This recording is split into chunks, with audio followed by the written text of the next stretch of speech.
want to know that how the boy was successful in just lowering the flag of the authority, in cutting the ropes of the authority's flag, and he just escaped.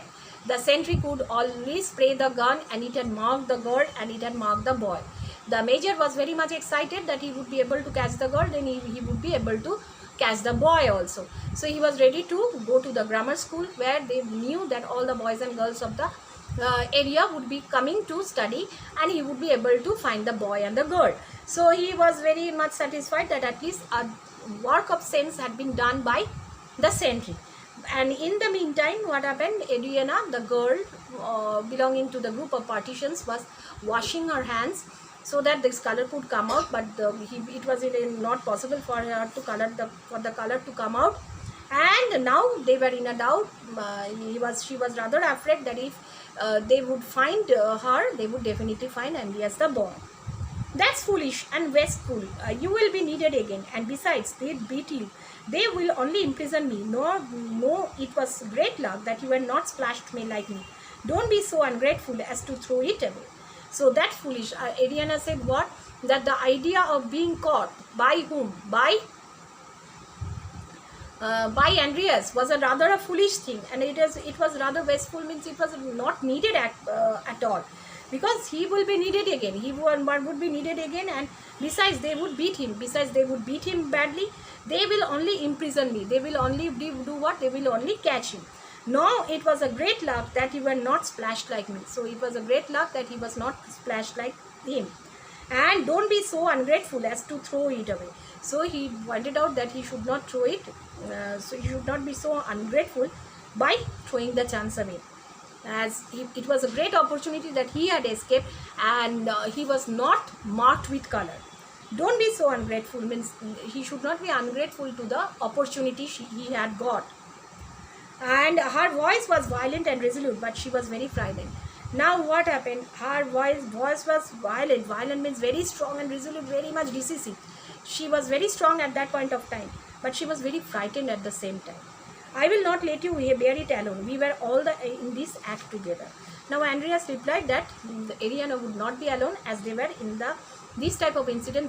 This happened with each other. I will not let you. They will come straight into the school, said Christo. But if only one girl is missing, they may not notice it, and no one will betray you. Perhaps if you stay at home and take care not to be seen.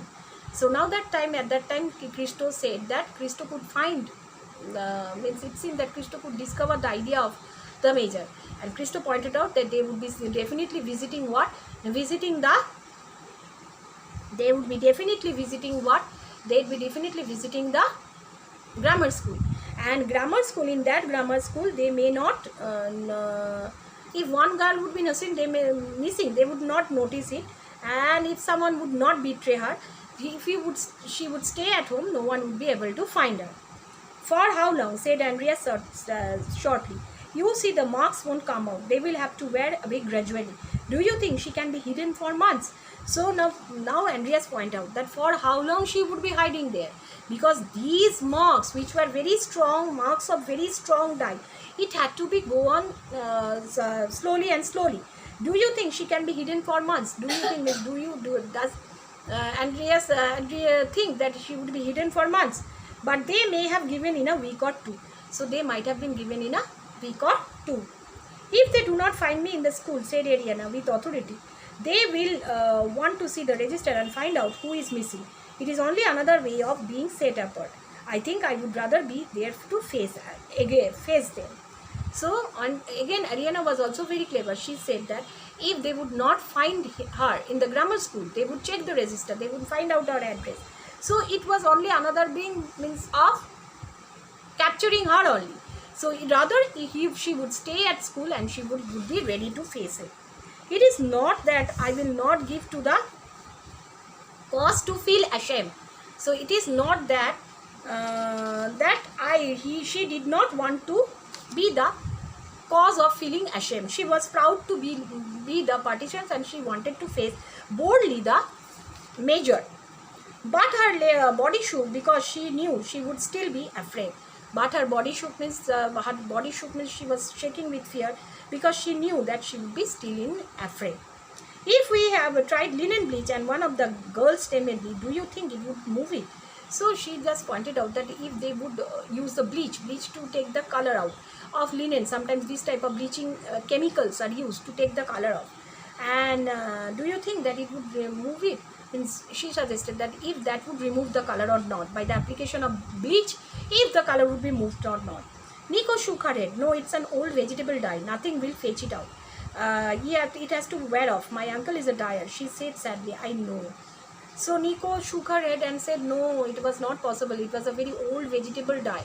Vegetable type of color which has been extracted from vegetables. So it had to be moved away gradually by washing and washing. Constant washing, slowly the color would fade. But it would not be removed by any kind of bleach or dye. So the girl said sadly that yes, his uncle was a dyer, and she knew, she couldn't understand the fact. Andreas stood up slowly, all the intent and anxious eyes sent upon him and clung. So Andreas now stood up silently, and all eyes who had a deep faith on Andreas, they were looking at him very intensely, and with worried eyes, she was looking settled upon him and clung. They were catching hold of him. Yes, I had forgotten, said Andreas. Yes, of course, your uncle is a dyer. So suddenly one plan hit upon what? Andreas's mind. He pointed out, oh, definitely, your uncle is a dyer. That I had forgotten. Yes, I had forgotten. Andreas looked down and smiled into Adriana's eyes. So Andreas looked down and smiled into Adriana's eyes, and his thin brown face relaxed into a reassuring tranquility. Now suddenly it seemed that a type of peace was ruling his face. He wanted to be reassured. Means suddenly he was reassured, and his face relaxed into tranquility. Means it seemed he became peaceful. All the worries had gone away. Come, he said, drawing up her up by the hands. It will be hours yet to daylight. We have time. They won't find you, Ariana. They will never find you. Come, he said, drawing up her by the hands. He just caught hold of her hands, and then said that it will be hours yet to daylight. It will be hours for the daylight to come, and they have time, and they won't find you, Ariana. They will never find you. They would never find her. So, in the morning light, the major looked out of his window and saw the silvery coils of new barbed wire like a guardian serpent about the flagstaff. So in the morning, what happened? He could see, the major looked out of the window. He could see that a new kind of hooked wire with a silvery coils. It's in the color of that rope of the flagstaff was but little bit silver, and it had silvery coils. It had wound round like the guardian serpents. Means it seemed that the coil, means the rope, was seemed to be like a silver snake guarding the flagstaff. It seemed like that to him. And above the float, the restless wind, the expected flag, an enemy that could not be imprisoned or exiled or killed. So this is a top of higher idea that I would discuss in the next part.